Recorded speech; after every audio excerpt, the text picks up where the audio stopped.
Good morning, everyone. This is BizChicks TV. This is the place where you can find tips and tools to help you do business better. We're here to help you run a profitable business that's fun to run and to take the hassle out of your hustle. And today is Friday, so you know it's time to just sit back and relax with the Tech Divas because it's time for Tech Life Weekly. I'm here with my co-host, Ms. Francine Gregory, real estate entrepreneur and tech diva. I'm Terralina from California Cover Ups, and we're the Biz Chicks. How you doing this morning, Fran? Good morning. Good So, morning. because this is a tech related program, we're going to ask you please check your volume to make sure that you hear us clearly. If you can hear us clearly, put a thumbs up or a one in the chat.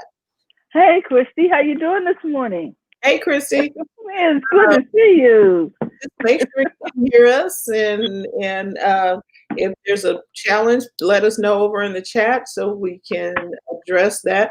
We should have all systems go right now. So, hey, Jill. So all systems should be go. We've got people responding. For everybody watching live on the replay from wherever you're watching on the listening on the podcast. We've got lots of things to talk about today, but we're going to start with our this week or this day.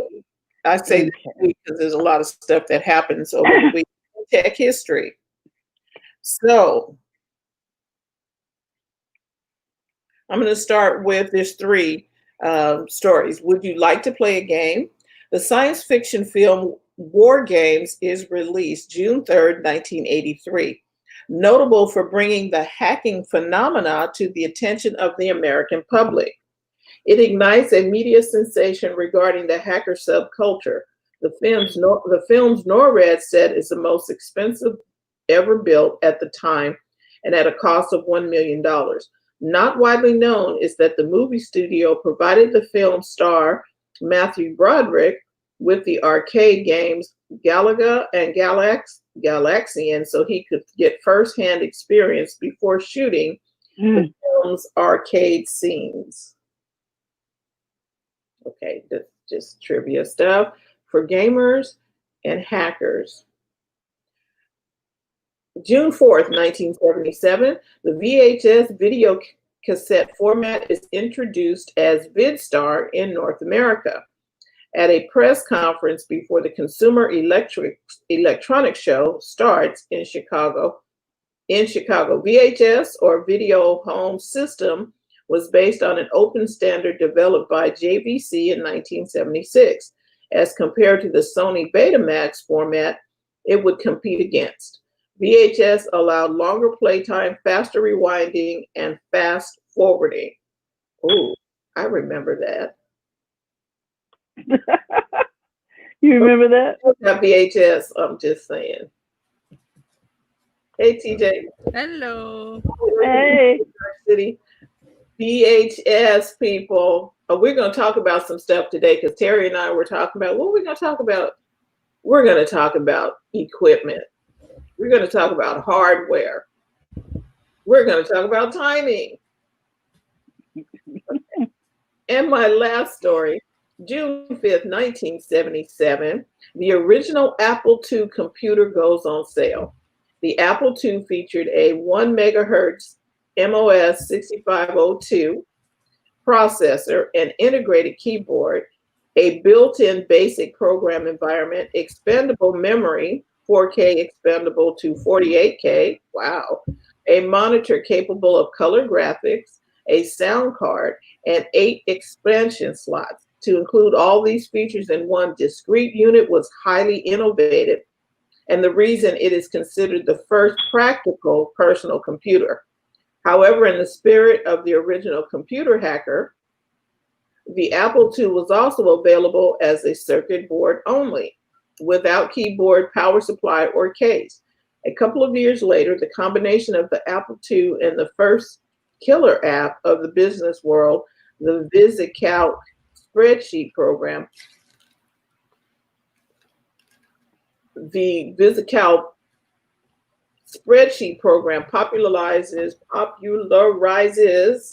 personal computers among business users. This sudden success of the home computer in the business world surprises established technology companies and eventually leads IBM to scramble to develop their IBM PC. Okay, that was a mouthful. And let me see if I can all see what this looks like.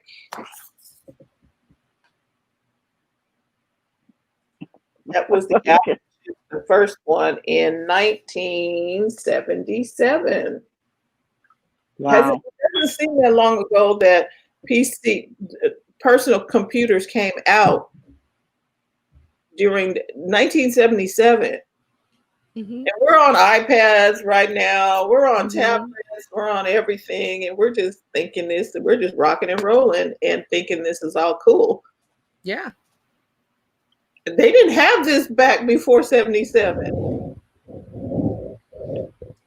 Which leads me to our conversation, and before we let TJ run with all of the social media news, the importance of upgrading your equipment.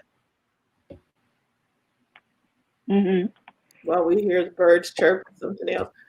It is very important to upgrade your equipment. We encounter this a lot, and TJ, I'm sure you do too. People want to do work or they want to do something, and you ask them what kind of system they have. What are you working on? And when did you buy the computer? Well, it's brand new. I just took it out of the box. It's brand new. Okay, what year did you buy it? I'm going through that now. We got someone that has a 7-year-old laptop, and can you fix it? And like, 7 years old. No. Well, the question is, do you want to invest in something to fix it by the time you do that and keep patching it, and then all the things you have to do to go around the patches, the time and the effort and the money is not worth it. Just invest in something new. Invest in a new computer. I mean, the prices are really low. And like Fran said, you have to know what you need it for. If you're just, doing correspondence, email, Word documents, you don't need like a, $3,000 laptop or whatever. You can get something that lets you do that. You're not editing film, video and stuff. You're not doing that. So you don't need that one that has the bells and the whistles and lets you do that. You're just checking email. And most of all of that you're doing through the browser. So that's why the Chromebook is such a good deal. We like the Chromebook. Yeah, you're doing everything. You're doing all your work through the browser. I like the Chromebook for that reason. I prefer that over a PC. And when we say PC, we're talking about a Windows-based computer of whoever manufactured it, whoever made it. We really liked the Chromebook because you can get on and get your work done, and then we can help you. But when you're 7 years old, Delia says, I realized yesterday it still looks really good, but beginning to feel the gap. There ain't nothing. Delia, the chips from 7 years to today, the chips, that's the brain of the computer that processes everything and makes everything open and close and everything. When you look at a new computer that came out today, like we said, the Chromebook or whatever, if you buy something today, you're going to see an immediate difference.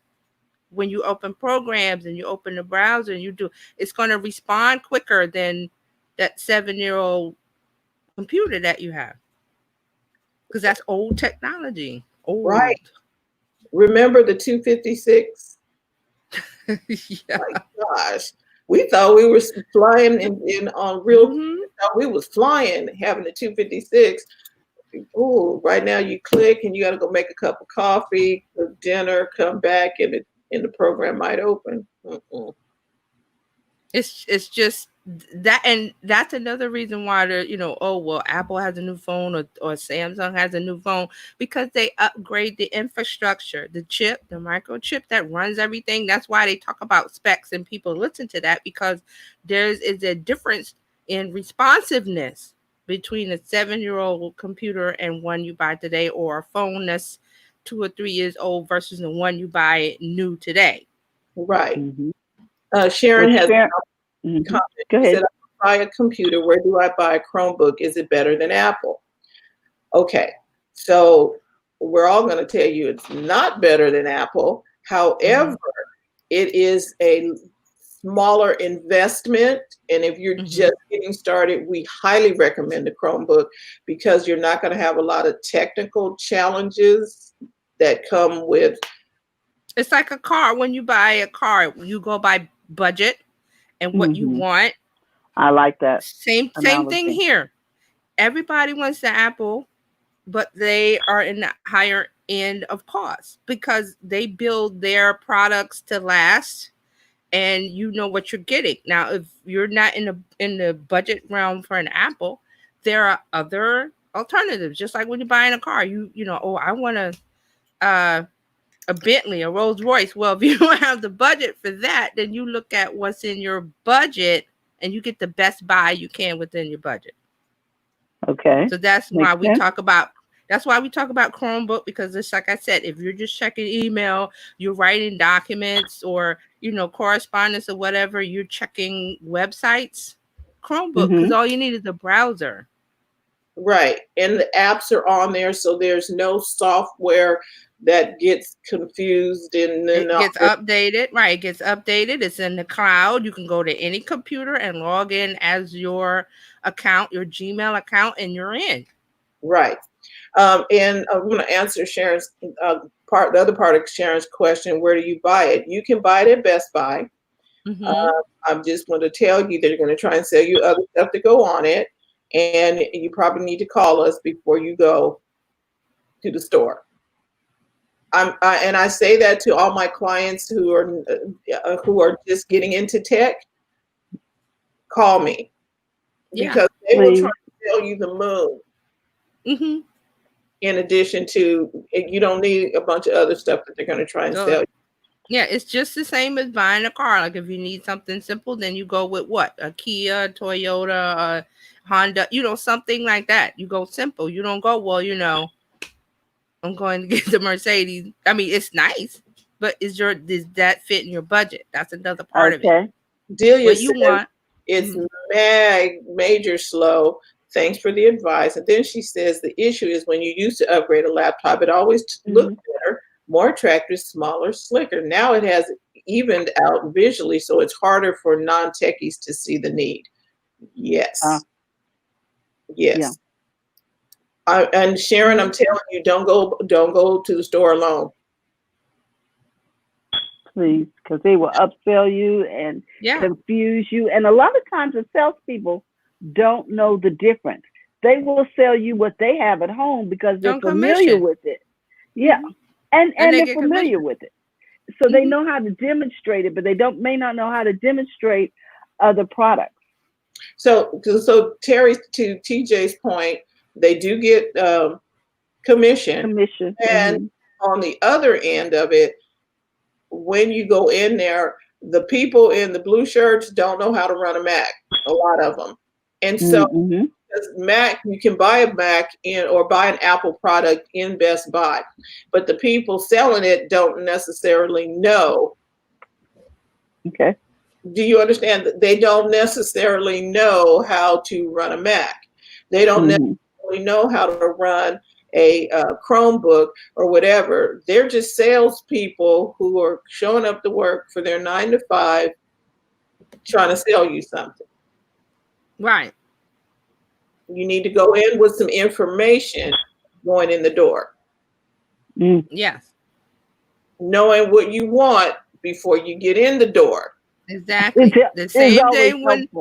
Same way you buy a car, you know what you want, make, model, specs, you know what kind of things you want, what you don't want, you know all that because you do the work of the education of reading all about it first, and then you don't go to blind buy a car.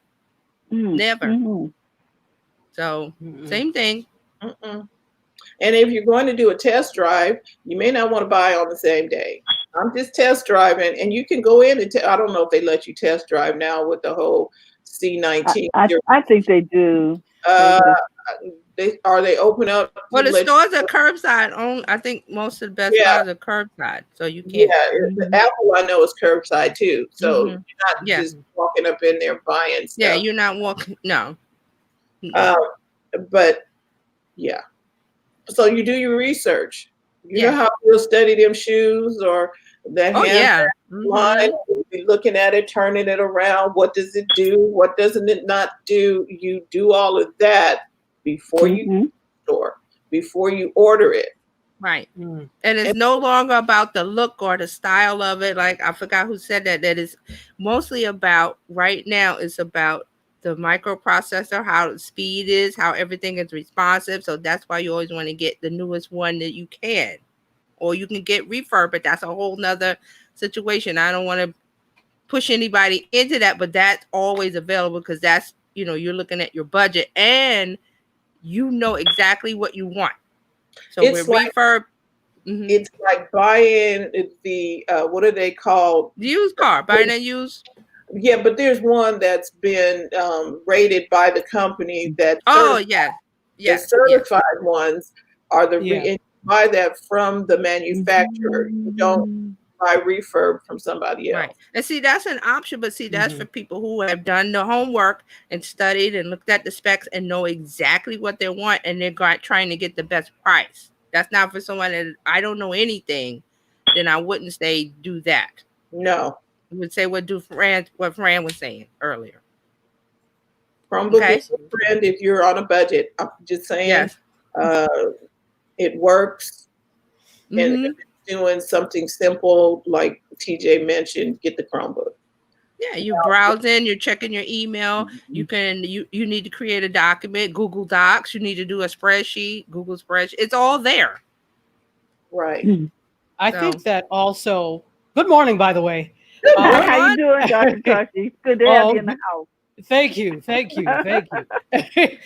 So I think it's also a case of anticipating what you may do in the future. And I think I've said this before, that if you need something in the immediate future and you need to do, a Chromebook or whatever for now, that's fine. But if you think that, I think I want to have a podcast, or I think I'm going to want to start to do some things with photography, you probably need to also anticipate that as well. That doesn't mean you go, buy the $50,000 professional Mac. That's not it at all. It's just that you need to probably, if you're anticipating doing something more, you probably want to look at, if I'm doing this, what do I need as opposed to what I need for right now, especially if it's going to be in the near future. Right. And that's a really good point, because I have had some people asking questions of me. So I'm looking at getting a MacBook Pro, and I'm like, what are you using it for? Well, I'm going online. I'm doing my work online for my company or whatever, because they don't want to use whatever the company has. And I'm like, so you're not building anything. You're not doing architecture. You're not doing video. You're not. So why do we need a Pro? Especially for somebody else. You said, for my company, I'm buying something to use use what the company gives you. Exactly. Right. Exactly. Use what they give you. And you just want the Pro because, you've heard. So, don't do that. And you don't want to bring their stuff onto your personal computer. What happens when you relocate or they decide to reconfigure the organizational boxes? Or fire you for putting it on somebody, fire you for putting it on a personal computer in the first place? Yeah. And I have a neighbor that we just talked to last week that unfortunately her job her salary was cut back, and then they, that was now we're cutting back the job. We don't need you in that position. So she had a company laptop, had to give it back. So now she needed a computer, needed a And laptop. hopefully she didn't put her And stuff. even better. Hopefully she didn't put her stuff on that company. I don't remember, but I was just like, this is the reason why. Okay, your company gave you a laptop, great deal, but what happens when you're no longer employed by them? That's their property. You have to give it back. So you always need your own technology. And are you savvy enough to be deleting your history? Do you really know how to, you know what I mean? Do you even know how to transfer your stuff to your new computer? But in this case, you use the company computer for company work only. Now, if you want to browse and do that, use your personal computer. That's why you have that, and a lot of people don't think about that. Like, oh, ergo the term personal. Mm-hmm.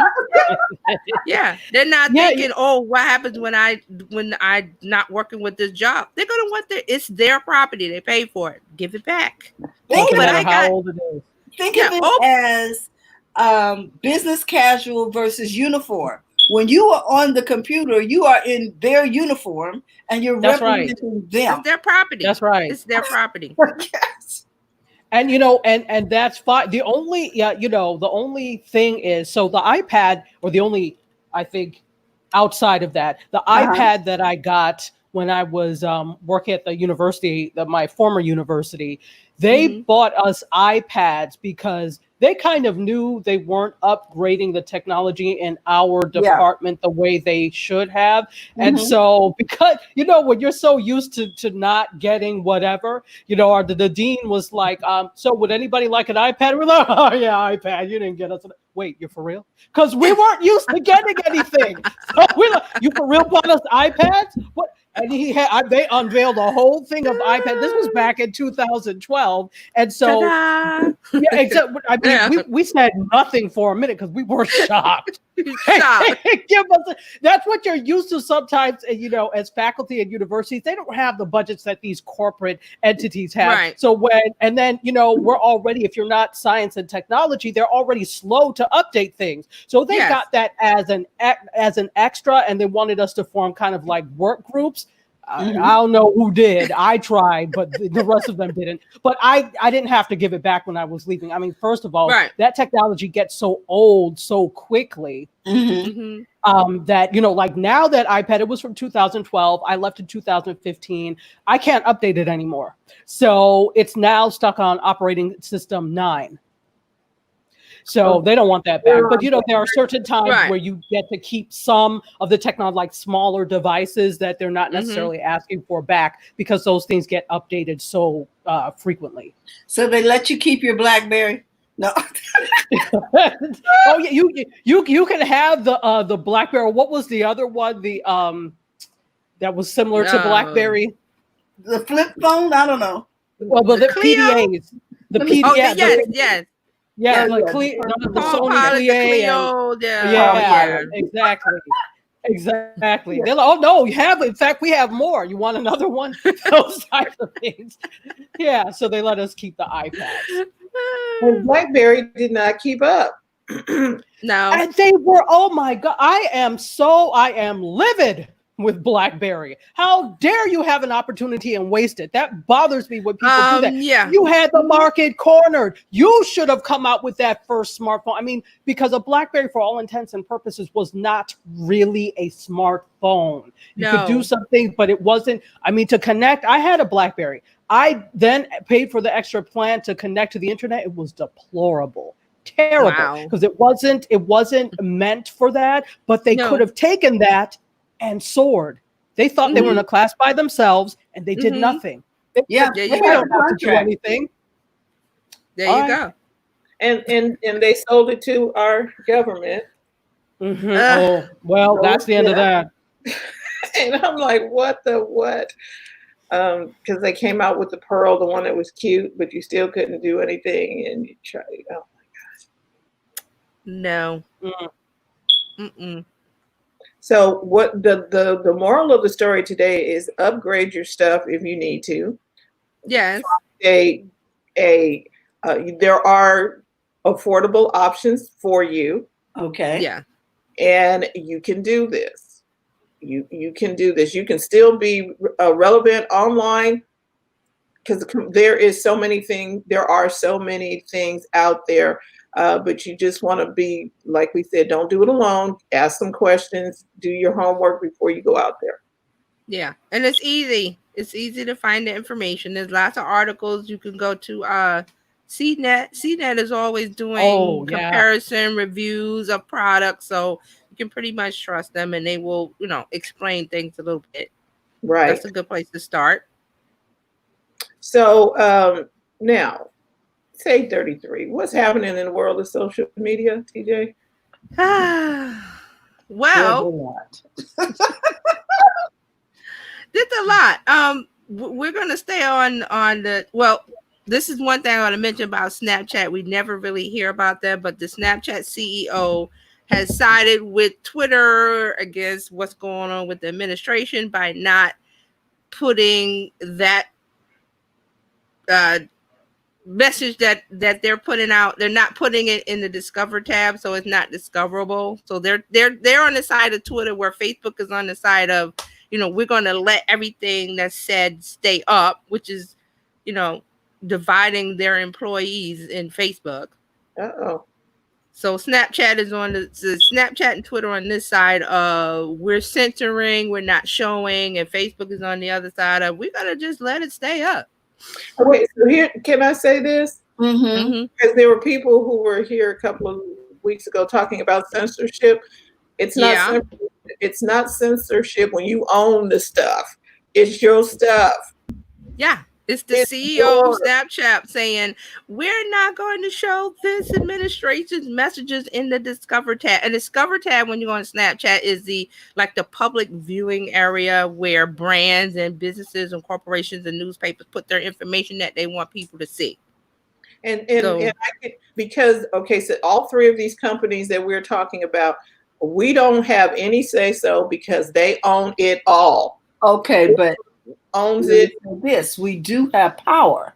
Now, I was looking over here on The Verge, and they were talking about how Facebook's groups are blowing up behind. Yeah, we talked about it on Tuesday, remember? About the conversations. No, this is different. About the conversations within these groups when people want to have their voice heard, and the administrators are taking down their comments. Yeah, we talked. Remember that I was saying one of the groups that's what was happening. That the people, the Facebook admins were removing the posts about Black Lives Matter and what's going on, saying that political posts aren't allowed in the groups. And it was, we mentioned two things, but I found this whole, like I said on Tuesday, more to be talked about. So there's a whole bunch of groups who have one of the groups that they talked about on The Verge was Boss Moms. They actually mentioned the name of the group where it was just blown up. They just no. So what I'm saying is, regardless of, yes, we have free speech, but we don't own the platform. Right. That means these people can do whatever they want with the platform. We don't have to like it. It's their ball. It's their bat. They can take it and go home. Right. Even to the point of removing things as they see fit from groups, whether we or not we feel it's right. I don't, but guess what? There's terms of service that covers them in all of these cases. And if they deem what you've placed in that forum as violating their terms of service, they can remove it. So inappropriate. So even if it's not inappropriate and it's something that needs to be said, you don't need to put it on that platform. That shouldn't be the gathering place for important things like BLM, etc. Social media is a conduit for all of this, but we don't own it. The better thing is to develop a platform that you do own that can facilitate all of this, because you don't know what their stance is on anything. So especially since Zuckerberg has remained quiet through this entire thing, quiet through everything. I mean, why would you then trust a platform that is quiet? Quiet people, they're usually sneaking in the background, waiting to do something. So And Just see saying. what's going on, because I read that article too, Carolina, because it was a part of, like we talked about on Tuesday, that there was Mhm. two online entrepreneur big names that was censoring those posts in their group because other members were saying, we come in here to escape all that, we don't want to talk about it in this Mhm. group because it's a business group or whatever.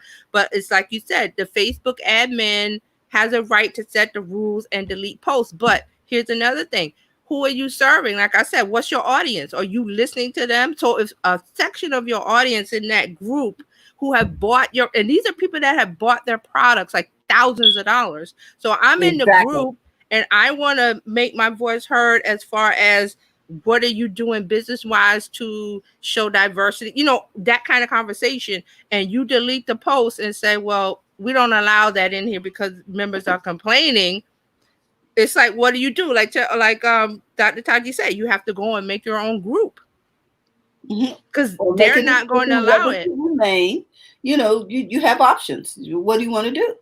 Right, because Facebook allows the Facebook admin to control what is said in the group. Now, there is a valid reason to say you want to hear all voices, but obviously that should tell you, if you're a member of that group and you paid that coach or whoever $5,000, whatever you paid, and you can't go in the group and ask a question or say, can we have a section where we're talking about it, and they shut you down. That should tell you shouldn't have spent your money with that person. Or Right. you may want to stop spending the money with that person. You shouldn't have Correct. spent your money. You should go and find, say that there's a coach of someone of the community that you're of, and you want to follow them and give your money. So it's kind of like they woke up and said, oh, wait a minute, our voices isn't being heard, even though I spent money with you. And so that should tell you what you need to do. Either stay in the group and take it, or I want to clarify something. When TJ is talking about the Facebook admin, she's not necessarily talking about the Facebook company. She's talking about the admin, the group of the group who set up the group. Yes, the right. There's the owner, group. The admins of the right. group. Okay. Right. So when you set up, you can set up, anybody can set up a group. You're the owner, you're the admin. You can also assign moderators and give them different levels of control over the group. But the person that creates the groups kind of owns it. So they kind of own that conversation, and then they set up rules like, we're not going to allow this kind of post. That they set up their own rules within the group. Right. So you kind of have to follow that. So this one particular, I think it was, we mentioned on Tuesday, was Marie Forleo, whatever her name is. She's trying to be, these are her words, the white Oprah. What? Yeah, she said this years ago. She wanted to be the white Oprah. Okay. So she has, these courses where she teaches. She has the business. The thing in question was the B School. She has a program, and you pay thousands of dollars to go to B School. Yes. Okay.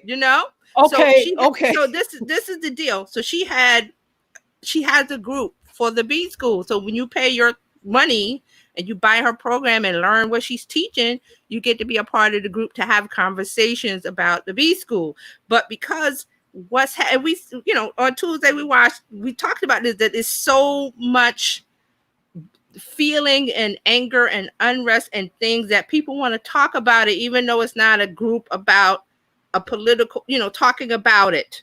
It's a B School is business. So you have one side of the fence that was like, I come into B School to escape what's going on in the news and the world, to talk about business, where you had another side who said, I want to talk about it because I want to know what she's doing about the situation for her, as far as her business.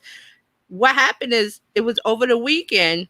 She obviously doesn't manage or admin her group. She has people that she pays for that. So those people deleted everybody's posts from Friday till Sunday about it. So that made them angry that their voices were being suppressed in the post. But the admins were saying, well, we don't allow political posts. So that's kind of where it came from. So now everybody is talking about her and the Boss Moms. Russell Brunson did some things on his page. He's the owner of ClickFunnels. So all of these online entrepreneurs who have sold programs and coaching and this and that to you, and you've bought into it, you felt these people, a certain group of people felt like they could talk about it in the group, and there's other people going, we don't want to hear that. And there's that clash. So the owner of the group should have spoken up. I think Marie did on her Instagram, and it was like apology that they didn't accept. So there's still some conversation and things going on where people are talking about it. I found some people on Instagram that was putting up video. Right, too late. So what do you do? Here's the thing that we talked about years ago. What will be your brand response to different things? Mm-hmm. You need to have that set up before you start opening your mouth. Yeah. There was a case here in Sacramento where a newscaster with our sports team, he made a mention about something. One of the former players for our team here, Sacramento Kings, asked him a question about what he thought about Black Lives Matter. And he responded with, all lives matter. And he put it in all caps on Twitter. And okay, he no longer works for the Kings because he thought it was innocent. But people was like, no, you just didn't do that. Okay. You got to read the room. You got to read the room, people. You have to read the room. I was like, dude. You can't read the room if you don't know. That too. Well, but here's another part of it that I'm hearing online is a lot of people in our community saying, why should I have to educate you when the information is there? I don't have to educate you. No, I'm not doing it. Right. This particular person has been doing the new sportscasting for 38 years with this team. Right. You listen to the news, you see Twitter, you see Facebook, you see Snapchat, you see all of this stuff, and yet you're just going to say something without checking. Right. Well, I thought we put up Brenna's comment too. Okay, go ahead. Brenna says, that could say the same thing when purchasing products. I want my voice, my opinion in the VP group I'm in. She wants to be heard. She says, right. So that was what but there's only one Oprah. That is what happened with Marie Forleo, Russell Brunson, Boss Moms. When you're selling stuff online, it's easy to set up a website or funnel and take people's money. But when something like this happens and blows up the world and society wants to talk about it, and rightly so, you shut a part of your audience down, you turn off their voice, that's going to make them even more angrier. So guess what? When you're deciding I'm going to be the white Oprah, I'm going to be a guru, I'm going to sell products online to people, and you're just taking their money and not thinking about the person behind the money, this is what happens. This is what happens. I think part of the reason that to the Oprah thing, that Oprah is Oprah, because it's about the people and not the products. People bought products and follow her because she cares about the people. And when you build a house and people like the way it looks, they will come. This Maria, or whoever the hell she is, started wanting to make money first, and then that was secondary. So there's a very specific reason Oprah is Oprah. You ain't her.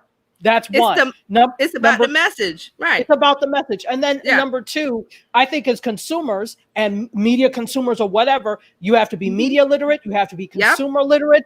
Who are the people behind the products and the services? What are they doing? Does it align with what? And I know it's a lot of work. Oh, yeah. But since all of these things have come, since this has happened, there have been lists and lists and lists of companies that have not made statements, that have not done in terms of not doing their due diligence with corporate responsibility. And your silence speaks louder than any nonsense statement you could make. Well, I want you to know that they're being called out too. People are saying, look, I have formed a site here for you to show us the list of your management staff, your executive boards. We want to know who's on them. We want to see pictures of who they really are. How long have they been there? Because there's always a turning, because people can only take so much psychologically, they leave. So and a number and several corporations have already posted on that site, and they are holding others accountable. So I think this is a business conversation. It's a huge business conversation. We're about business, but this thing is affecting business. Yes. And I don't know affecting about the rest of society. the world, but all of this talk about returning to normal There's is no over, Nah. people. Oh, Normal There's normal no Nah. normal. went over. No. Normal was kicked to the curb. There, Yeah. is There reinvented. there are people. Okay, so I read different statements from different people. Uber had a statement. Best Mhm. Buy had a statement. Yes, they all have. Statements. But the smart thing they did, they had somebody help them craft the statement. Just don't Mhm. start talking out of your mouth. And this Right. is what we were talking about a long time ago when we had Q the brand on here. What Yes. is going to be your in a crisis? What's the conversation like? Your reputation manager. What the heck are you going to do? Well, Right.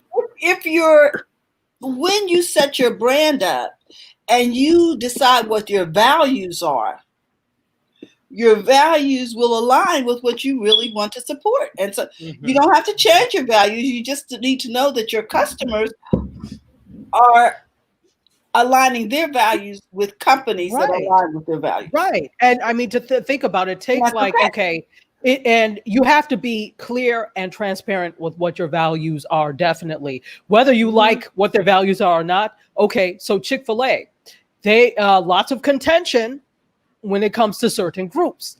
But Yes. because you know what they're, and you could probably put two and two together Yes. Right. and ascertain what their values are based on the fact that Yes. they are not open on Sundays. Sunday. Exactly. So then you could put their value, put your two and two together, and guess, okay, this is what they value. They are Yeah. religious or Christian or whatever. And so does that align with what I like? If so, Right. I'm not going to eat Chick-fil-A. Thank you. Thank you. You don't, because I there's don't give a other damn options. how delicious their sandwiches are. Right. Or whatever the case may be. Find someplace else. Become Yes. vegan. Okay. So you have to But- do the work of understanding what their values are. Mhm. Yeah, and that's why Nike they were like one of the first companies on were Friday the when everything, they were the first, and they kind of like that message from Nike with the black background and the video and the words. That's them. They've always been like that. They didn't just start today. You can go back No. 2, 3. You can go way back and look at all their brand messaging. They've always told you who they are. Even though, remember the Colin Kaepernick thing, and people were burning the t-shirts and the shoes. I said, well, Nike's laughing because they got your money, boo. If you really wanted to make a statement, you would take it back and get your money. Exactly. But no, you burned it. That's burned it. stupid. Now you're out of $100-something or $200-something, and they got your money. How so? And See, Nike that's where we know they have no Yep. critical thinking skills. None. Right. They don't have it. And Nike Okay. kept Well, we rolling got and was some like, we're gonna comments say what here. we gotta say. Okay. It said, Okay. Brenda says people could do that to me. They want to voice in my VP group. So she's saying she's experiencing people coming over there and wanting to have the conversation. And she can, and what TJ was saying, she has control over if it's lining up with her policy, and if they get out of hand, she can block them or what have you. Or she can allow it. It depends on how she wants to run the group. She can allow the conversation to take place because those are her customers and they need a safe place maybe to vent. I don't know, but then Lakeisha's saying this. Mary Kay has a statement from the CEO, and she posted that. I want to see what they said. I'm gonna go and see that. You know what? Here's the thing, and I think it's everybody. It's corporate responsibility. Corporate responsibility sells. It's being sensitive, but I'm not really like clapping for people for doing what they're supposed to do. Number two, I looked at the other day on Mediascope, I talked about stars coming out. Like all the media companies have come out with a statement. Well, do you know how many people watched Power? How many Black people watched Power and basically kept that on the map for as long as it was? So you have to look at the fact that the Black dollar constitutes trillions. You damn well better come out and say something, especially when you have the same thing. You know how many Mary Kay consultants there are that are Black? You know how many? You need to realize. You have to say something. You have to say something. Well, I want you to know that the crafting community is up in arms. They have not heard from Hobby Lobby, Michaels, I'm not sure about Joanne's, Okay. but those are the top three, and they were Mhm. like, whoa, wait a minute, we thought Okay, now I want to say something because maybe they don't know what to To say. say. That's You what I gotta said on find a way. Tuesday. Because I understand they that, but have you had can a find a week way. to hire somebody. If Right. I'm not there saying was they another should say emergency, something. I'm saying they should. I'm saying I'm talking about anybody. They don't know what to say. You need. Well, You need we to already know we're not going to hear from Hobby Lobby, so I'm not Yeah. expecting anything. I'm not from waiting them. for them. I'm not waiting for them. But the other two, here's the thing. I don't know if you all saw the video of the statement that the CEO of Verizon gave. No, And I want to it see it. Mhm. yes, I'll find it for you. It was on. I Yeah. saw it on LinkedIn. So Okay. it was, a meeting. It wasn't like a big thing, but they had the two different camera angles, and he talked about they're actually donating 10 million to 5 different organizations, including the NAACP and Urban League. And Okay. he read the statement. He started and he said, I'm never really at a loss for words, but because it's so difficult this time, I'm going to read what I wrote. So he Right. let you know that this was something, and he was crying the whole time Yeah. he was doing Uh-huh. it. So Okay. there's sincerity on that end, hopefully, Yes. and also the fact that he didn't really know how or what to say, but he knew he had to say something. Again, employees, customers are affected by this. So you have to come out and say something. So I don't accept that they don't know what to say. Find Mhm. something. Even if you don't say it, put out something. We're looking for, to start the conversation. Right, How can we right. do this? We want to have a round table. We want to do, not- you have to do something. I'm not excusing that, but I don't think we should rush to judgment because they haven't said it right. I'm not talking. I don't care who it is. They Mhm. haven't said something like right now. Mhm. Okay, maybe they need to get their thoughts together because we talk about that. When you open your mouth, make sure you thought Yeah. about it before True. you say it. And don't But how put long words has in it your mouth. been? It's been 7. How long do you Yeah, it's need? been It's this all been- started. Yeah, this all started last Friday. Like I said, when Nike started the conversation and what they did, and that's why on Tuesday I was saying, if you don't know what to say, take a breath, be silent, read what's the room, read the tweets, go find the information, and then say something. And like Tachi said, it's been a week now. That's too long to have said nothing because I said it's on Tuesday. You should have said something on Wednesday or Exactly. maybe yesterday. But we're a week into Nike's statement, and I understand that they didn't know what to say, but that's what I was saying. Look at what's being said, absorb it, and then craft your own message and say how you feel. But say something. It's been a week. Well, Now- we're not talking about Susie's, I don't know, $500 a month company. We're Right. talking about Fortune 500 companies who hire people to craft advertising messages for them year round. Right, but those people have already said something. They've already said something before today. Officers, they have focus groups within their corporations. I'm just saying, they got some people they can put on this. There are enough people. They've already put their PR on it to put something out because Nike started it on Friday. So when Nike started the ball rolling, they were starting to get their decided to say nothing. Yeah, exactly. Because they're like, if we don't say anything, then we're safe. No, and you know why? To the contrary. They're not saying anything because they think that this is 1960 and it's going to go away. It's not going away, people. Have control over our message in 1960. We have curfews in all these cities, and guess what? The protesters are like, bump your curfew. We're still out here. They're doing it here in New York. It's like, the curfew is 8:00. They're like, yeah, bump your curfew. We out here, and those are the young people that are out here. Yeah, they're doing it here too. Yeah. Not only that, I don't have to beg a major network to put my video up. Right. This is the major difference between a lot of these other movements and now social media and media that we control. Yep. That puts things out there. We've got a lot of citizen journalists now because whenever you are reporting on the ground about these things, you are a citizen journalist, whether you have the training or not. So we're finding out about these things on social media. I mean, and we keep talking about, back in the day, we were like the Arab Spring actually, played out on social media. That was Yeah. the beginning of That us was the seeing beginning. how powerful social media is as a tool for Right. getting voices out there. So social Right. media is the big difference between other movements Then and and now. now. Then and Yeah. now. Mhm. Yeah. And it's Yeah. the You're deal absolutely maker right. it's the deal maker and breaker in your business. I Yeah. want people to know we're still on topic. We're We still are. talking about business Mhm. because there's going to be there's an opportunity for a shift from major corporations to small business. Right. And there's also, we would not be here were it not for social media. Right. We would Exactly. not be talking about this. We wouldn't have this platform.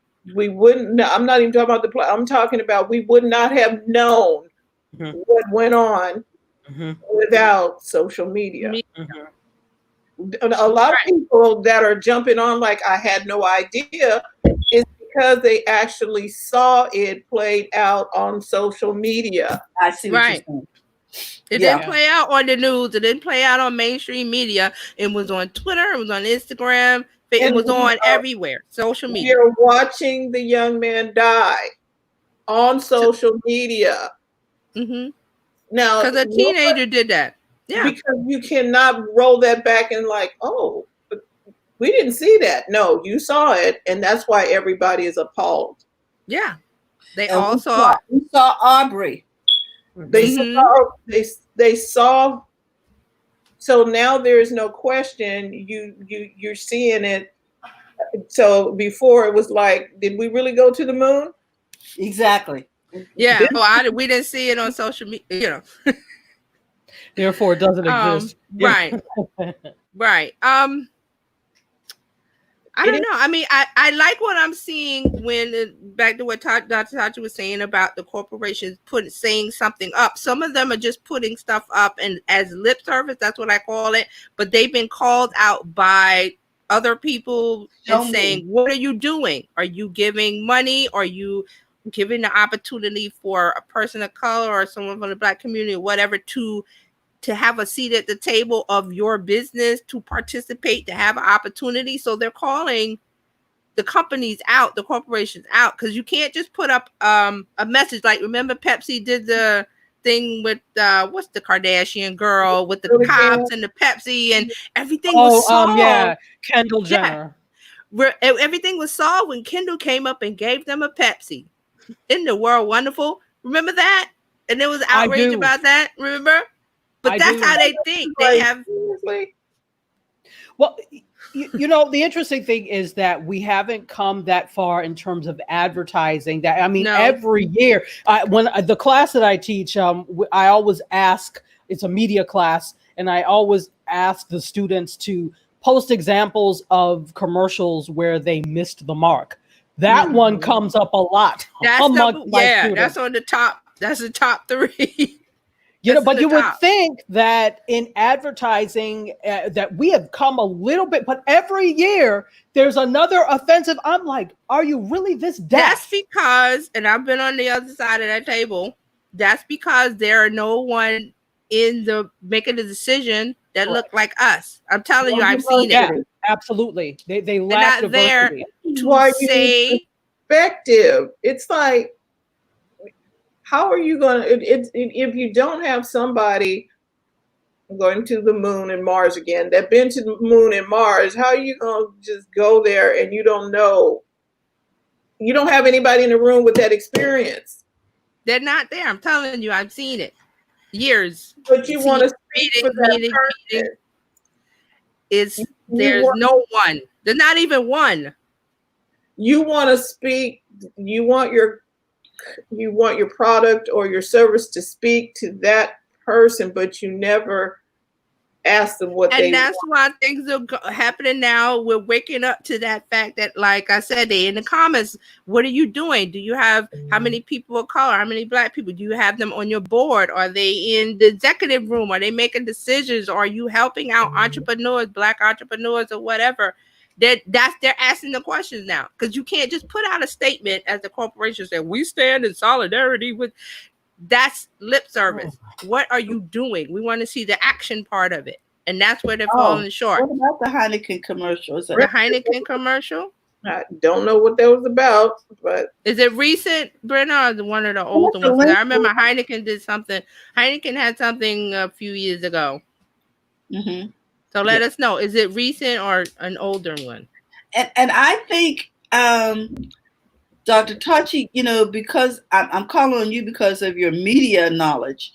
I think it's a bad move to ignore this movement. It is. Because I know, for one thing, I know it's going to go on way past August, because it's going to be a march in August.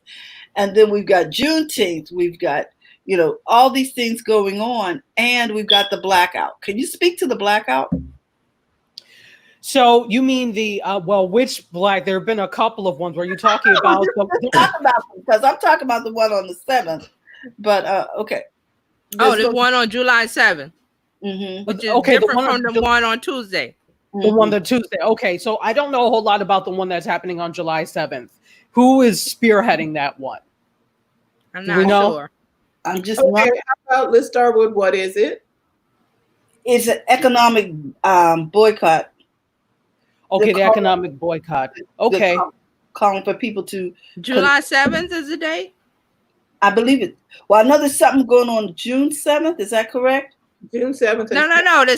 That's part of what's the confusion. So Dr. Tachi is going to tell us about the Tuesday blackout, which is, we talked a little bit on Tuesday, but she's going to tell you more. Oh, okay. Well, so you talked a little Tuesday. bit about that on Tuesday. So there was, okay. So all there, this is part of the issue when you don't have defined leadership with movements and things, because then a lot of different side conversations and side events happen and you're confused. So there was a lot of confusion about Tuesday. So for people who don't know, Tuesday was Blackout Tuesday, and that was actually spearheaded by record companies. And that day they were, asking people not to stream YouTube. This was an effort by the record company, okay, and the industry, not to stream music on YouTube, not to Spotify, Apple Music, any of that. So not to stream music basically on Tuesday, on that day, on Tuesday. That was their response. So to take a break and to use that time to kind of strategize, think about next steps rather than doing that type of. So that's what they were asking. And then the black square, and everybody posted the black square with the hashtag Blackout Tuesday. Blackout Tuesday, right. So what happened is there were a couple of things that happened. That movement grew wings with different groups, and everybody thought, oh, it's Blackout Tuesday for everybody. And people took that and posted. Now, I'm not saying there's anything wrong with that. The problem came with the hashtags. So the hashtag was supposed to be Blackout Tuesday.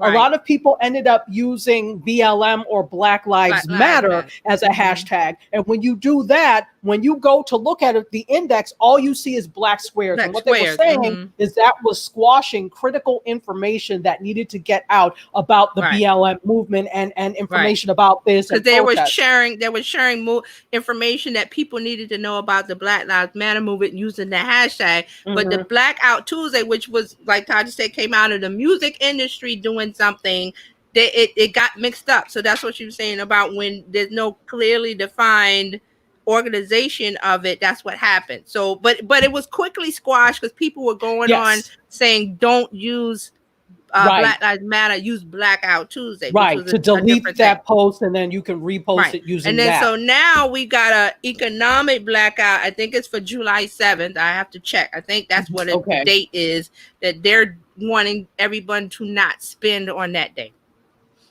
Okay. Brenna said it wasn't recent, I don't think. The bartender pushes the beer down the bar past 3 Black individuals. The end. Sometimes lighter is better.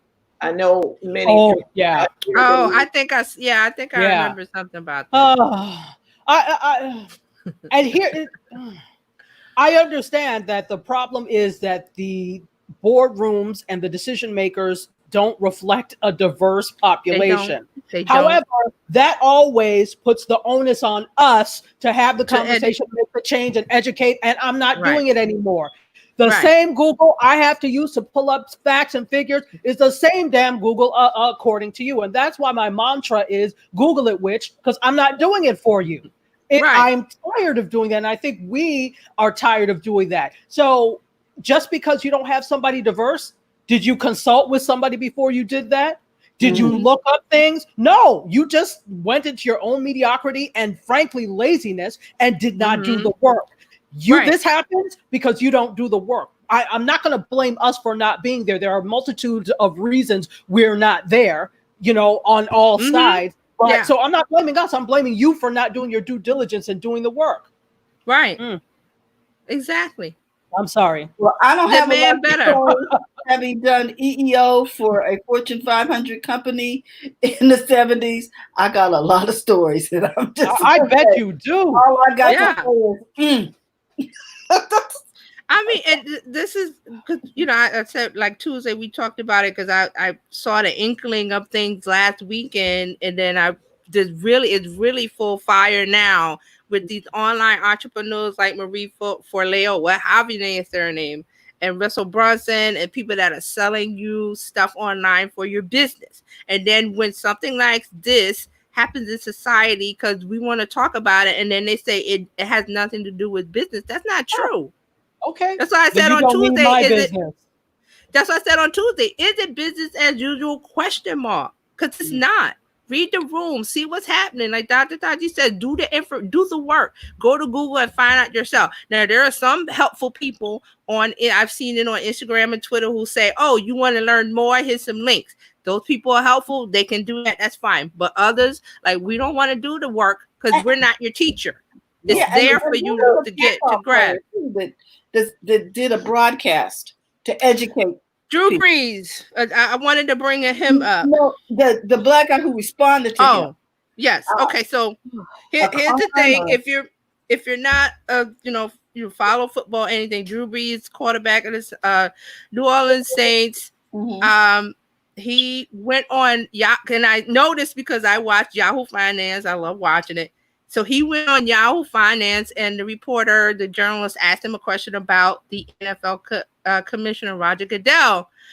And Drew Brees' response was to not answer the question, but to go in talking about his father and grandfather fought in World War II, and he's not going to stand for anybody disrespecting the flag, blah, blah, blah. So he went into that when that wasn't the question. Dude, that was the wrong answer. It was like the guy asked him a question and he went and said what he wanted to say because he wanted to say what he wanted to say about the kneeling and calling. It's a big ball of wax, but he went on to say what he wanted to say, thinking he was in the right. That's where his mindset is. I'm right. He was defending the flag. Right. So that's what I said. He thinks he's right. And he said what he said. But his teammates who thought, and there's one, I forgot his name. He did a long one, and he was saying at the end that you talk about the brotherhood, and I thought you was, because as a football team, he's the leader. So he has to get everybody together. They have to have a team, and they have to win. So that means everybody has to be on board, right? So if you're basically saying that he's putting on a face of this when you're talking to me as a teammate versus you don't care about anybody else that looks like me that's not a football player, is basically what he was saying. So he got in hot water, Drew Brees, rightly so. He puts out a PR statement. Was it yesterday or the day before? It was a picture of a white and a black hand doing it was a stock photography like that. And then he had a PR pants. He had a what? Pants. Does anybody remember Alaga Serp? The hands were like this. And it wasn't like that. It was more like a classmate. But he put it up. That's what it reminded me of. And when I saw it, I said that's a PR statement put out PR, because as soon as I heard what he said, I said he damaged his brand. It's done. His brand is toast. As far as his brand as being the good guy who can sell soda or whatever the corporations want him to sell, because he's liked by both sides. So he toasted that. That's toast. So then he put out a PR statement which, okay, I understand. You're going to put out a PR statement and let your PR team handle it. That made it even worse because it was tone deaf. It was like, oh, I apologize, blah, blah, blah, blah, blah. And then, so then today, and I said this when I saw the PR statement, I said he's going to have to put out a video statement because he put out it was written PR with a stock photography and the black and white hand. And I said today, hold on. And so today he puts out a video statement of him talking instead of the PR statement. I'm like, because the PR statement didn't work. It didn't work because you're not authentic, Drew Brees. Exactly. You're not authentic. They did an interview with him this morning on CBS. Oh, I didn't see it. I'm gonna watch it. I haven't watched anything today. Teammates and members from the NFL, they had to do little snippets with them. And I don't know if I can see, if you can see this on my iPad, but is that him? I'm talking to him, and then that's the response he's getting. He has set off a conversation. Okay. And this goes back to the same guy over here in town. They didn't read the room. I don't like, how do you just come up with that conversation and see you really didn't know why Colin Kaepernick was doing what he was doing, and you didn't. They don't want to see it. They didn't go investigate. Well, why is he doing that?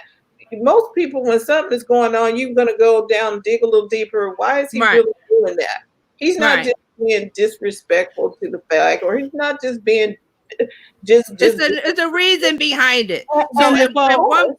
And one more thing I want to say about Drew Brees, just to say where he's coming from. He's a current supporter of he's a supporter of the current administration. So and that put that on it. Put that salt on it. Here nor there, but the point is he didn't think before he spoke. Right. And that is where we're trying to get a point across to you in your business. Even though you are not a big fish in a pond or whatever, and you might be a small business owner, you need to think before you speak. Yeah. You need to understand and do what TJ said. Read the room. What is really going on? Take a pause, take a breath, absorb, read on, go to Twitter, absorb. I don't know what's going on. Let me go to Twitter and absorb and see what's going on. I don't know what's going on. Let me go to Facebook. But not just spout off your opinion about something. Well, I think and that's what got fired. Drew Brees in trouble. You are not a member of the group. I think another thing is that when it comes to beyond all the fact that we already know what his ideology is, many people you have poor communication. Beyond him not having critical reasoning skills or critical thinking skills, he has extremely poor abysmal communication. Because there's so many people that don't listen to what they're listening to respond and not listening to understand. Right. So if he had been listening to the question, he would have answered the question in kind. Probably better for us that he didn't. So now we understand. I'm glad he did. But had if he was interested in preserving his brand, he would have listened to the question and answered the question. But he was listening to respond. He's like, "Oh, you asked me a question. That means I can say what I want." There are a lot of people who do that. Right. So a lot of people. A part of him coming on and not answering the question and saying his agenda good, or I don't know if he was purposeful or whatever, but he said what he said because it was on his mind, and he wanted to bring up about, oh, my grandfather and father fought in World War II, and I don't like them disrespecting the flag. And people are saying, dude, black families have fathers and grandfathers. My father fought in the Korean War. I have relatives that fought in the wars. Everybody does. And fought racism in the military while they were working and dying. So shut the hell up about who in your family. I'm sorry. That has nothing to do with anything. So he wanted to say what he said because he wanted to say about what's going on, but say I'm right because you're disrespecting the flag. But that wasn't the question, dude. They didn't ask you that. You came on to give your agenda, and it got turned. I just think it's so ingrained. The privilege is so ingrained. They don't have to think before they get in their cars. No, well, They and don't that's have to right. play with their sons when That's they hand them the right. car keys. They don't have to. You understand? They don't have to have a conversation with them before we let them drive. No, You absolutely. don't have to inspect their girlfriend to make sure she ain't got a big mouth and get him killed, even if he got the decorum. You know. So I was listening to one of There's a the lot. journalists on ESPN last night, Skip Bayless. He was saying that, oh, Drew Brees is a good guy, blah, blah, blah. Nobody's talking about whether he's good or bad. It's what he said, which was out of touch, out of tune, read the room. He trying to get his own agenda across when you know, we don't want to hear that no more. We don't I'm want to sorry to hear interrupt, but for the people who, his little failed PR stunt that he was trying to use to get out pathetic. the voice was pathetic. But there were two PR Pathetic. stunts here. You thinking that you could get on and say whatever you want and use that as a platform because they're talking to you and because you have such privilege, whatever you say matters. And then second, you trying to clean it up with this fake PR stunt. Those were there were two PR failures here. And the fact that you didn't realize the first time.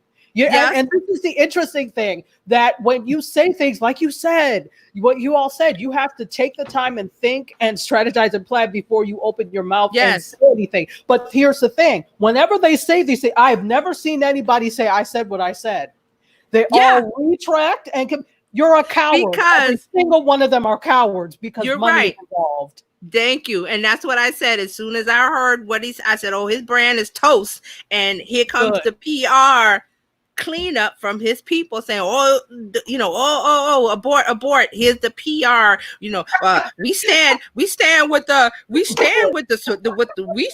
solidarity with the Black Lives. I was like, Drew Brees, you don't stand with nothing. Stop. Because the torpedo had already gone out and he's talking about abort. And I'm like, honestly, but this kind of thing, I want to hear what he has to say, because that tells me who he is as a person and where he stands and where I can put him. I can categorize him as I didn't really pay attention to him before, and now I really can put you in the box where I don't even care about you or what you have to say.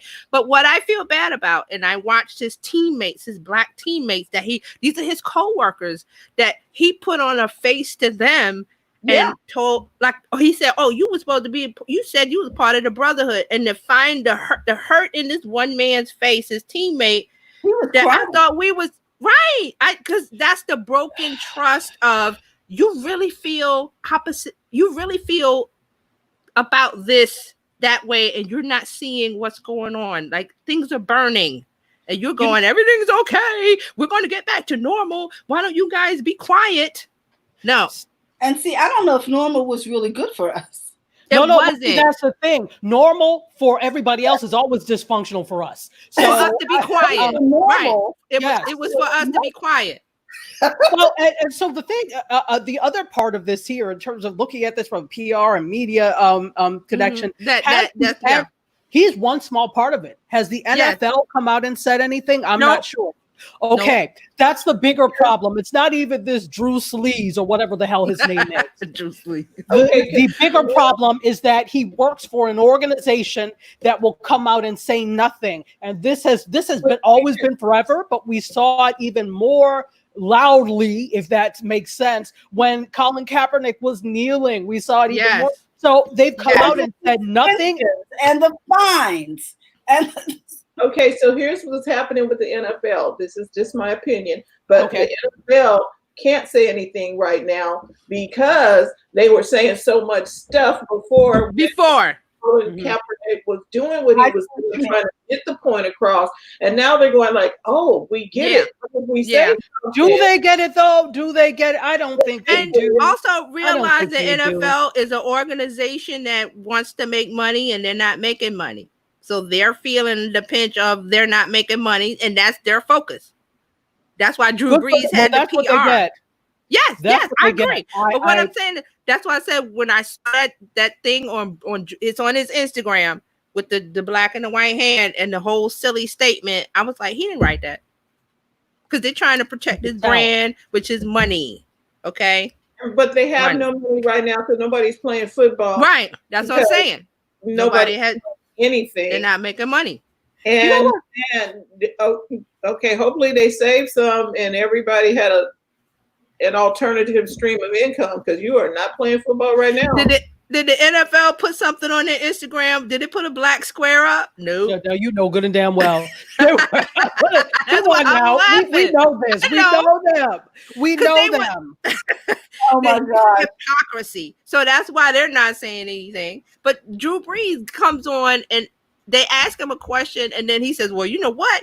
I'm gonna say what I feel about all the rioting and the stuff that's going on. I'm gonna say what I feel," thinking he was right. Nobody that- asked you, Rich. Right. Nobody asked you. That's the whole part of the thing. This is with, and you know what? I'm not even just going to point to him. When many of these things happen, I think that something like this is a citizen problem. So every citizen has the right to voice their hurt, their opinion, whatever the case may be. Yeah. But when it comes to other things where you don't have issues and you have people that are notable making statements and they don't know anything about it. They'll make medical statements. You're not a doctor. They'll make political statements. You don't know a damn thing about policy. You don't even read political things. So, that's where the problem comes in. And that's the thing with social media. I keep saying this. The great thing is it gives everybody a voice. The terrible thing is it gives everybody a voice. Yeah, and often the voices, it's a tool. And often the voices who don't need to say anything are the loudest. Right. It's a screwdriver. It can be used to. Here. Go ahead. The normal was a veil is getting pulled back. It's a good thing. Just curious, did anyone know about the Day of Missing and Murdered Indigenous Women movement? Did. Yes. When was that? Did we miss it? Dr. Tachi did. So please elaborate. No. Well, see, I don't know what day. I don't remember what the date was, but I do know about their on reservations. There is a lot of abuse. There is a lot, and we can look back as to where this stems from, but there are also a lot of missing and murdered Indigenous women that because it's on the reservation and they have their own system of government. These are things we never hear about, and it's covered up. And Native and Indigenous. May 5th? I don't remember. Is it May 5th? Was it May 5th? She said. Brenda said May 5th.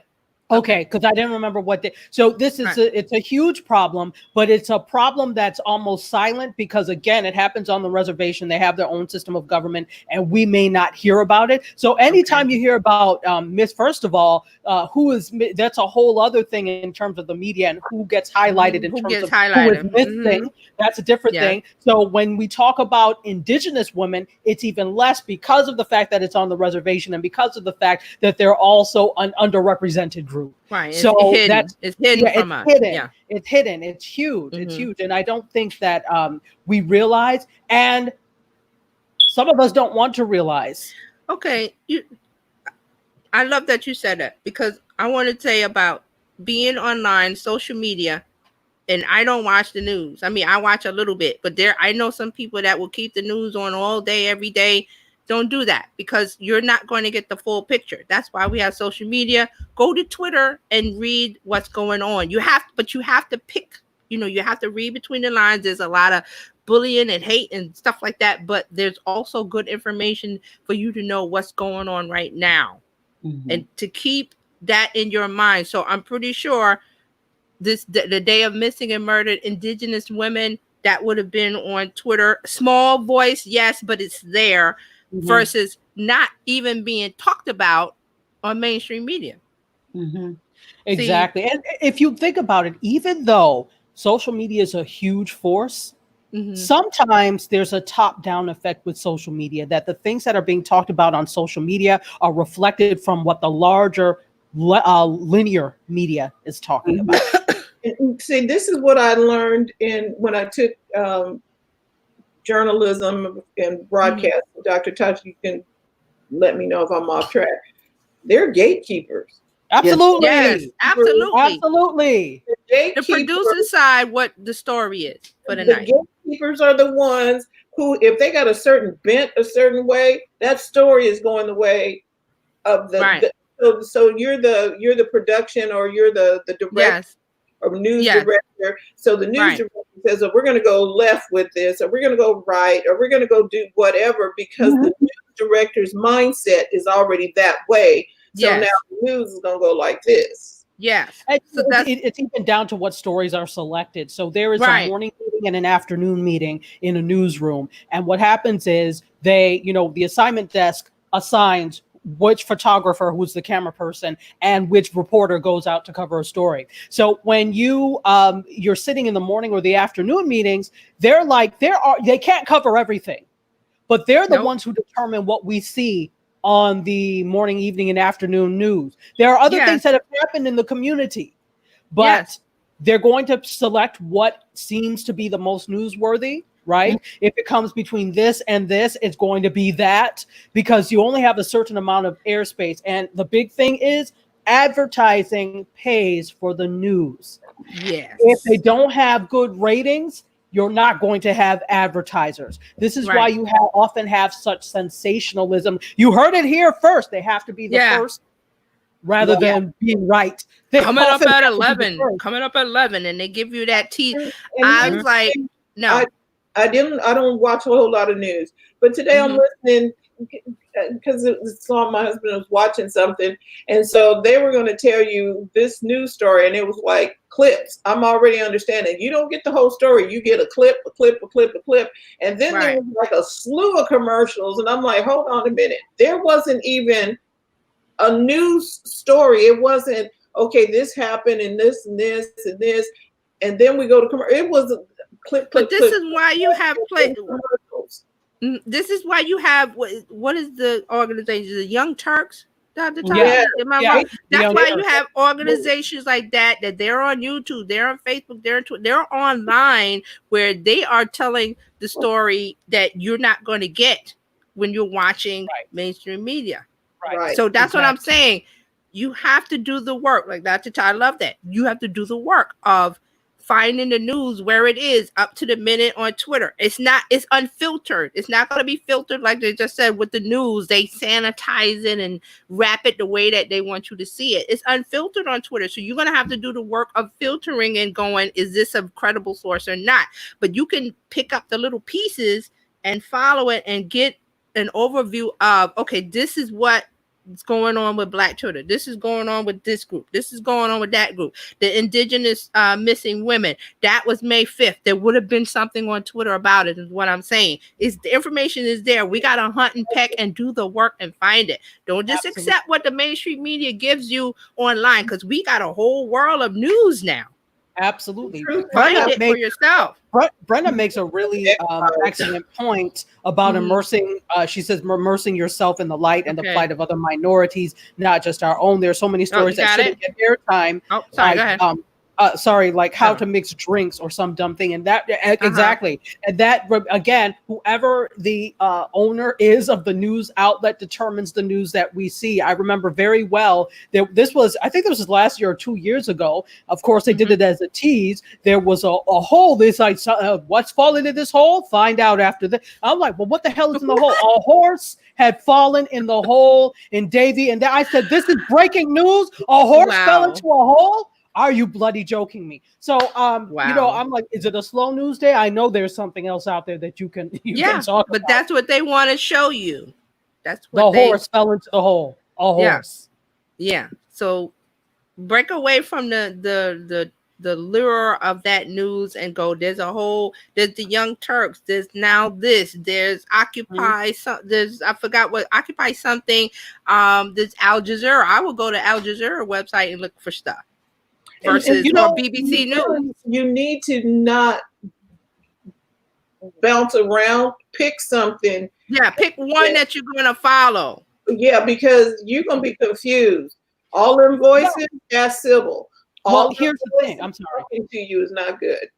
Well, I'm always a proponent of looking, and whenever you hear something, you need to check at least 3 sources. If you always stick with one, you only have not only one point of view, but sometimes mistakes are made. So if everybody is saying the same thing, chances are this is for real. Okay, chances are something is happening. So part of the reason that we fall into the traps we do is because we don't practice media literacy, and we're either so willing to let somebody else tell us what happens, and then we just repeat it.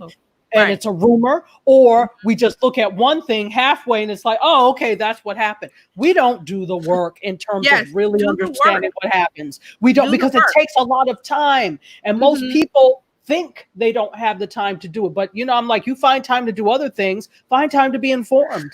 Yeah, Yeah, it's I there. like That's what I'm saying. The information is there. It's a smorgasbord. It's unfiltered. It's unwrapped. It's a side of beef that hasn't been cut into a steak, but it's there. It's the same thing. Go out and find it. And when you find a couple of spots that you go, oh, wait a minute, I kind of vibe with them, or I understand, or I'm with their style of reporting or the things that they have to say, stick with that. And then go, like Dr. Touch said, have 3, find another one. Oh, I kind of like what they're saying. They're making sense. I can get with that. It seems to be okay. It's real, whatever, but you have to hunt and peck and do the work of that first. The information is there. And that's why people don't like Twitter as much, because it's just a fire hose of information. It's just coming out. There's no filter on it. And you have to do the work, like Dr. Tachi said, of filtering out the voices that you're going to follow and listen to. Okay, And have that's to a do the new news. book that I heard, Media Literacy. Yeah. You need to write that. Oh, okay. You need to talk about media talk about it, post about it, blog about it, or whatever, because a lot of people don't understand how to consume. They're new to it, right? They're new to this They process. don't understand how to consume media. They'll spend it in a daze and try to figure out, oh, I can't. I need to go to bed because you were watching it wrong. Well, You know what? That is a great point. The truth is established. So I'm with you, Tachi. Let's get several witnesses in here and filter through that. Yeah, that's a great point. That's a great point, that people don't understand the concept of media literacy. And maybe I'm throwing it around because I am a media person, and it's part of what I teach, like media literacy courses and such. Yeah. So, and then that also points to the fact that that's something that is taught at a higher level. I'm teaching college students. If that's not something that they get in high school, that's not something that they get in elementary school. So you're never taught how to be a media literate consumer. You never are taught how to consume media properly. You just do it. And as such, you often get the wrong messages. So I think that's something that needs to be in the curriculum, as part of the curriculum. There are a lot of things beyond this, quote, diversity and inclusion, talking about race. There needs to be media literacy. There needs to be a lot of things, because the problem is that, and I hope this time off has taught the school system something. I shudder to say it probably hasn't, but there needs to be an overhaul of the curriculum. What's happened is so many state curriculums are teaching to a test. So some of these things like media literacy fall through the cracks, if they even know what that is, but that needs to happen. Right. Brenna's leaving, so I said thank you. She brought up some really great things that got the conversation going. So thank you, Brenna. Thank Have a good you. day. And bye, Brenna. It was good. She brought out some things that that has been, I would not have known about. True. That's why we do what we do here. Yes. To help you build a profitable business that's fun to run. Yeah, you there's the other side of that. There's a responsibility of having a business. Yes. Not taking people's money. Yes, there's people on the other side of that dollar that you took from them. You don't just take the dollar and ignore the person. That's not the way to serve your audience. There's responsibility, and the bigger you become in business, the more responsibility you have. Yes. May I have a couple of other media stories. Yeah, May I? I'm sorry. I'm sorry. Are we still on tech? Go ahead. Oh, good. We're ready. Social media. All right. Well, this is kind of just 3 quick things. We've been talking about this whole thing in terms of making statements about what's happening and that type of thing. Well, there are a couple of town halls that are happening, and everybody's like, well, where's Oprah? I want to hear from her. She doesn't always have to be the spearhead of every movement. Exactly. Stop it. Stop it. That's one. But she is doing something. There's actually a 2-night town hall on racism in America that she's doing. It's going to originate on OWN, but it will air across all of Discovery's cable networks. It's going to air 9th and 10th. That's this weekend, I think, right? Okay, No. Monday? Monday? Wednesday and Thursday. Oh, Wednesday and Thursday. Okay. Wednesday and Thursday. Okay. Look, We we're allot time. on that. Listen, I have to look at my watch to know what day it is. I Yeah. don't know. If it's I don't Tuesday and Wednesday. Tuesday and Wednesday. So that's going to be Tuesday and Wednesday, June 9th and 10th. It's also going to Okay. be across like all her social channels. So 2 days conversation about race. So for those who said, oh, she hasn't said anything, this is what she's doing. See, she is pointedly putting something Mhm. together that will hopefully She took this a is her breath talent. and she paused and she listened and she absorbed and now she's giving out what she wants you to hear. That's what you're supposed to do. This is her talent as well. So Yes. I think everybody in this has different talents, and use your talent to make a contribution to right in your way. And this media is her talent, so that's what she's doing. So not just for adults, Sesame Street is doing a town hall with CNN on race. So it's happening Saturday at 10 a.m. on CNN. So it's called Coming Together, Standing Up to Racism. And it's CNN and Sesame Street, a town hall for kids and families. First of all, Sesame Street has been at the forefront of diversity and inclusion from the inception. So it makes perfect sense that this is coming from them. And, you know, the thing is, I think conversation is people are afraid to have these conversations because, well, they're trying to shield their kids. Let me tell you something. Kids of color never have that shield. We have to have these conversations with them from day one. So We're not you know, protected. we're not protected. We don't have the luxury of being protected and not knowing. We have to know. So I'm glad that Sesame Street is teaming up with CNN to do that. Again, 10 a.m. this Saturday on CNN. And then finally, this was interesting in terms of, you know, kind of changing gears now. And this is social media, but also media. So kids, there's a new study that has been done saying that US kids spend 86 minutes per day watching YouTube videos on average and 82 minutes watching TikTok on average. So when it comes to commanding kids' attention, we know TikTok is there.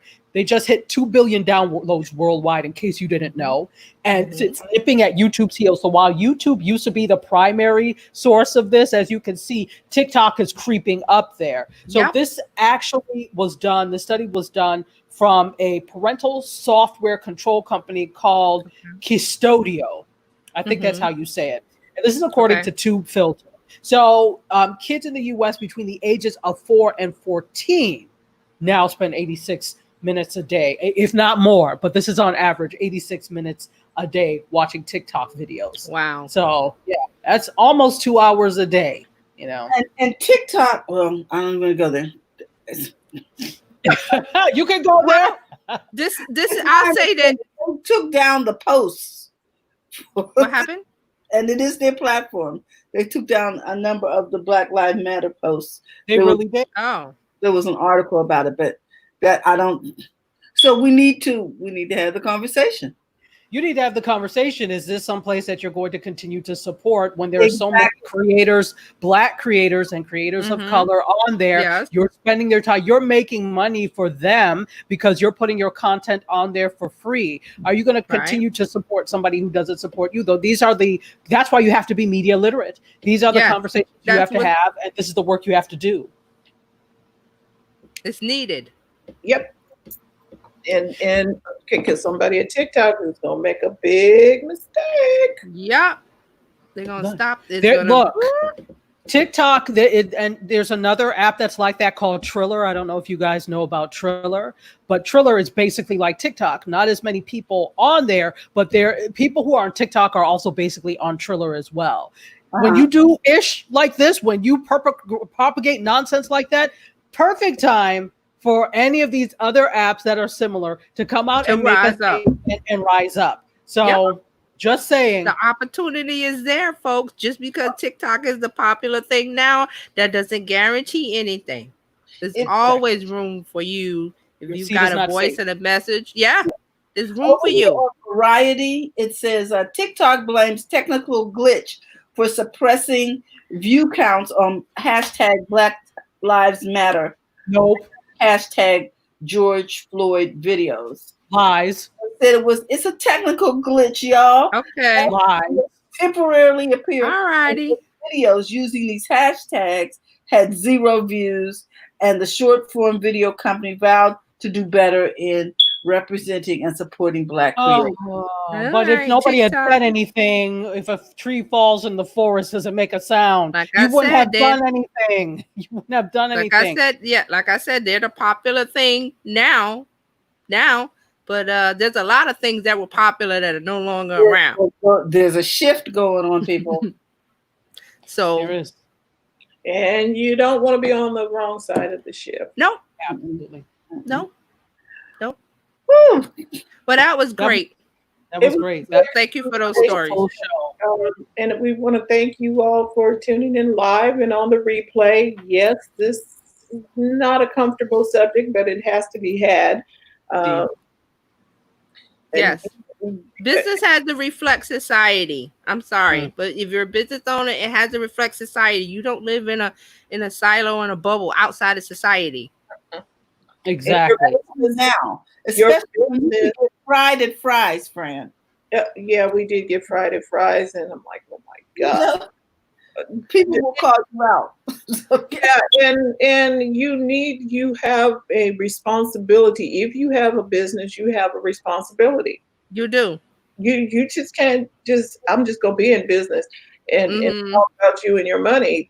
Sorry. Mhm. Well, see, I think the problem is that a lot of these major corporations are being run by people where if the customer had a complaint, oh, we'll take you in the back and you can talk to the manager. No, we're going to talk right now. What you got to say? Hey, almost everybody has a smartphone. Almost everybody, and I'm saying almost because there's still people that are, coming on to Instagram and Facebook that aren't on, might be coming on because of this. So, right. You have the tool, use it. And I'm going to say this too. If you make a stand and say something because that's your stand, you need to be ready for the fallout. If that's just, this is what I agreed to, and this is how I feel. Stand your ground. Just make sure you're gonna be okay if everybody don't agree with you. Right. You're gonna be okay with that, and it's okay if that's your opinion and that's what you want to do. But there may be fallout. Yeah. And maybe there won't be an NFL next year. Okay. I'm okay with that. I don't watch football anyway. On America Got Talent, Gabby, it's okay. There's some things that you take the responsibility, or you take the hit for whatever you say. Your words will be an accountability of your words.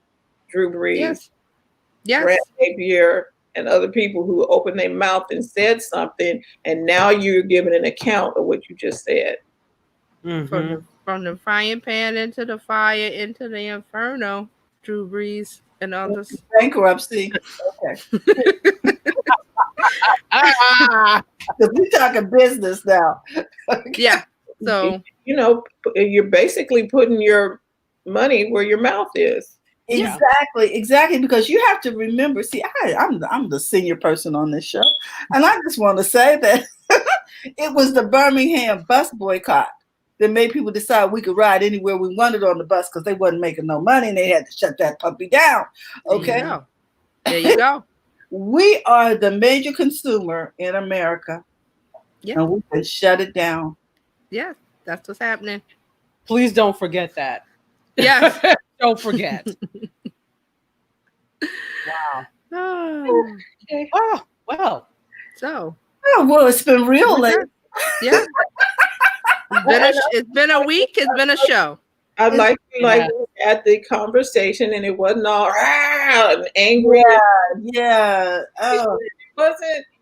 It's okay. We just We're just having a conversation, and I'm just so glad that this is a safe space. Yes. Absolutely. Yes. For that conversation. Well, ladies, I just want to say, I really enjoyed this. I needed this. I see friends coming back in. I needed this. And is there anything else we want to share? Oh, if you want to join Biz Chicks, text biz to 33777 and sign up and become a biz chick. Claudia has just put up a comment, Fran. You want to? That I'm always concerned. I sometimes don't understand why some businesses are still alive and haven't been shut down. The NFL should have been eliminated a long time ago. That's a whole nother conversation. That's another conversation. I'm going to say a lot of businesses, a lot of entities, corporations, organizations that haven't served the public for the greater good of everyone, they are on the way out, and you're seeing the destruction of that. So it's like I said, keep watching this space. It's to come. Just keep watching. My thing is, don't throw the baby out with the bathwater. But that money is coming back into the community, and it is helping a lot of people. So we got to have some source of. It's a ride. Hold on. We're still riding it. Exactly. We don't know what's going to happen tomorrow. Exactly. It was all COVID, and all of a sudden it shifted. Yep. Oh, I do want to say this. A lot of people don't understand the difference between a protest and a riot. Yeah. I want to tell you this. The protesters are not necessarily the ones doing the rioting. Exactly. So don't meld the two together, because they are not the same. And they've always tried to paint peaceful protests with a brush of anarchy, and that is not what we're about. And the rioters, my son was involved in. He was in the march here in Sacramento, and they're walking peacefully. People got bottles of water, all colors. Everybody's marching, and there are 5 other people who started throwing water bottles and stuff. Mess. Said, "Stop it! Just stop!" And these are 5 guys that were just some random people that were coming in, starting crazy, and he said, "Stop!" And then they wanted to loot a store and do some other stuff. He was like, "Stop it!" And I was like, "You need to stop talking to them, because that's not a cool, And everything was peaceful. Walking down the street, everybody was peaceful, but there was always somebody there. It was to stir up stuff. Right. Please do not associate the protests with the riots, because those are 2 separate. Yes. things. Yes, they are. Thank you for saying that. Somebody absolutely. needs to hear that. Absolutely. It's not the same thing. Mm-hmm. I think we also need to be cognizant of the fact that everybody has different responses to their own oppression. So while some people are able to walk peacefully and maintain what we would call decorum, there are some people that are so angry that is their response. So while I am not a fan of tearing up things, particularly in your own neighborhood, I think we also have, this is another conversation, to understand where that comes from. Violence is not it doesn't come out of a bubble. It doesn't come out of a vacuum. Right. It's not in a vacuum. Exactly. So I think that while I'm not a fan of the violent way of doing it, I'm not going to do is tell an oppressed person how he or she should respond to their own oppression. But that's another conversation, and everybody has different. Wait a minute. Right. What did you say about abort? The last paragraph over here on the TikTok thing says, in addition, TikTok said it's donating $3 million to nonprofit organizations to help the Black community, which has been disproportionately affected by the effects of COVID pandemic. Are we protesting the pandemic? We're not protesting the damn pandemic. It's a wait a minute. Let me finish the sentence. The company pledged another $100 million toward fighting the racial injustice and inequality that we're witnessing in the country. So we get $3 million for masks and $1 million for oppression. Hey, okay. I'll take that money and I'll do something good with it. I'm just saying, take all the money and do something good with it. Yeah, yes. So I'm just saying. I just realized that when I scrolled down in the article, because we left with the impression that TikTok. Fine, I'll take that money. You want to give us $3 million? I'll take it. We'll take it. And there's a detachment. Even though you have board members, etc., of TikTok that are not Chinese, let's remember that TikTok is owned by ByteDance, which is a Chinese company. There is a detachment in terms of what is happening. Right. So for them, That could, remember, China, that was the epicenter at one point of COVID. So to them, of course, that would be a bigger thing. I'm going to give you $3 million for COVID because I don't understand the other thing. Right, and that's exactly what that sounds like. Fortunately. Like, what has COVID got to do with this? Yeah, but I guess because they're so close. Anyway, Right. You know, they just hired the CEO of Disney over there, TikTok. And he said, as I begin my work at TikTok, it has never been a more important time to support Black employees, users, creators, artists, and our broader community. I'm making this commitment from today, my day one. Oh, you need to call him up, Tachi. They need your content.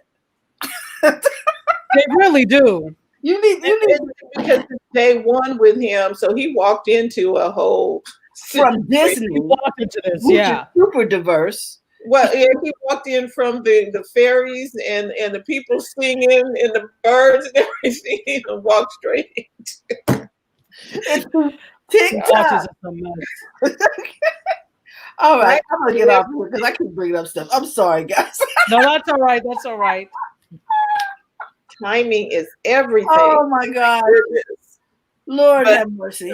Lakeisha says totally separate. Yeah, I thought so too, Lakeisha. But hey, all right.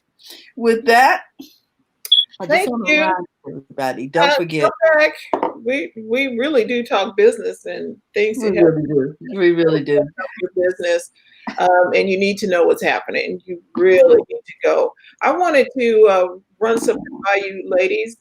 Maybe we have a Q&A session. I don't know, on Mondays or something.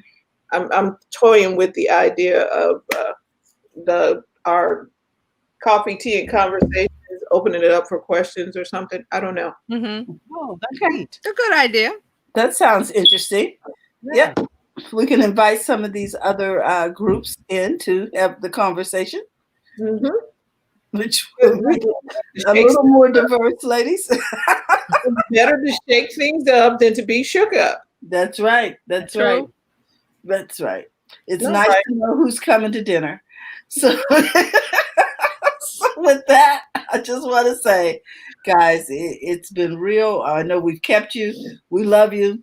And we hope to keep the conversations going around business and the things that affect business. And this is definitely one of them. So don't forget to go to the front of your own line. And we'll see you Monday for that conversation. Bye-bye, everybody. Bye-bye.